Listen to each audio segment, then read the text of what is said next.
جی د مشال ریډیو د پاڼې د فیسبوک کتونکو ته سلامونه پیرزونې قدرمنو کتونکو د سوات 20 کلنه حدیقه بشیر چې هغه په 8 مارچ باندې په استرالیا کې ګلوبل سټیزن ایوارډ ګټلې ده دا چې دنو په ټوله نړۍ کې ها کسانو ته ورکول کېږي چې د بشري حقوقو لپاره کار کوي او په دې کې چې دنو د پاکستان اول ځل او صرف د سوات حدیقه بشیر د ایوارډ ګټلې هي سره په دغه اړه باندې خبره کوو چې دا ایوارډ څه شی دی په کومه کارونه دي کړي پغې د تملاو شو او د دې سره د سونه او صلاح ځای کیږي ډېر مننه چې ماته خو ډېر زیاته خوشاله مو د فخر خبره ده بلکې زم د پوره قوم د لپاره د فخر خبره ده دا ایوارډ د 13 کالو نه ز په سواد کې د کممرۍ د ودونو خلاف کار کوم او په تعلیم باندې او په د موسمیات په تبدیلی باندې کار کوم او سره په غربت د ختمولو لپاره په سواد کې هلې ځلې کو او خلک ته آگاهي ورکو چې د کممرۍ ودونو څنګه په یو جنې په صحت باندې داغي په ذهن باندې او داغي په تعلیم باندې څومره اثرات دي او جنکۍ امپاورډ کو چې هغه ته سکلز زده کو چې هغه په خپل خپل باندې ودرولې شي او هغه چې دینو خپل تعلیم حاصل کی او ځان په ژوند کې سره سو کی دلته څونه مسلې دي دا کومې مسلې تاسو یاد کړئ دا څونه زیات دي په دې کومې مسلې دي تاسو یې راو سنگین دي او دا حل پکار دي د ټول نغټه مسله چې دا هغه خوځم نن سبا د کممرۍ په سواد کې د کممرۍ ودونه چې دي هغه 63% دي هغه کې د 16 کال نه مخکې جنکې چې دي هغه په کم عمر کې واده شي او هغه خپل تعلیم چې هغه حاصل نه کی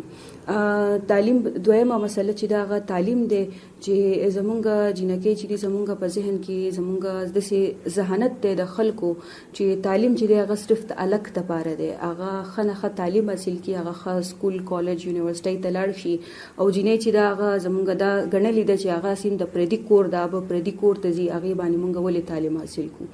که هغه س خلک چې دی هغه خپل جنکې سکولون تلیږي هم او هغه ته هغه فیسیلیټیز په سکولونو کې نشته کم چې جنکو ته پکاري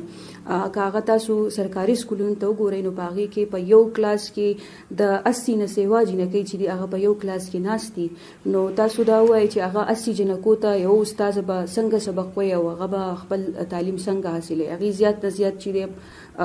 سبقونه نه وي خو ټولي لبي کوي یا اخوا یا دی خوا ګرځي را ګرځي نو هغه فیسیلیټیز چې دی هغه غو ته نشته د دې په وجه باندې هغه مور او پلار چې دی هغه د سکولونو جنکې راو باسي بل وجه چې دا تاسو وګورئ بل مسله د غربت ته زموږ خلک چې دی هغه د ټولو نه غټه کله چې مونږ د کممرۍ د ودونو مونږ وجه معلوموله نو دا غینه د ټول نه غټه وجه دا و چې غربت ته زموږ په معاشره کې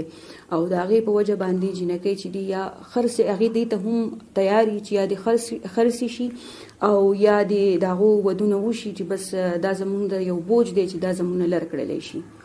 اوس تاسو لس کاله کم کار کو نو دا هیڅ بدلون نه د معاشره کې دي که څه کمه راغله بدلون خو مونږ وایو چې په یو ورځ کې خو بدل لس کاله تاسو ګورئ مونږ په ذهانت باندې کار کوو لس کاله هم د ذهانت ته بدلولو لپاره کم ټیم دی او ډیر شي ادارې هم لګیا دي چې په دې باندې کار کوي د خلکو په ذهانت باندې کار کوي نو بدلون خو په یو ورځ کې نه راځي زموږ کوشش جاری دی او صحت تک خو مونږ انو چې لګ ډیره تبدیلی چې دا غراغلی د خلک زموږ سره کوآپریشن کوي چې یا مونږ غي ته وایو چې خپل لونه سکولون ته ولېږي یا دا اوسه مسلې مونږ پسې راځي دلته مسلې راوړي خپل نو زموږ سره حد کافي حد تک چې دین اوس خلک خپل کوآپریشن کوي اوس ګلوبل سټیزن ایوارډ ته استرالیا کې ملاو شو د دنیا په هغه 2 ماشومانو کې یا په لیډرانو کې ینګ لیډرانو کې زلمو لیډرانو کې ستانو مرغه دې ایوارډ سره به ستا ژوند کې یا ستا کار کې سونه بدلون نشي سب حواله ورشي ګوره اولنې خبره خدا ته چې زه انکارج شوم په دې باندې ماته نور حوصله افزای ملاو شو او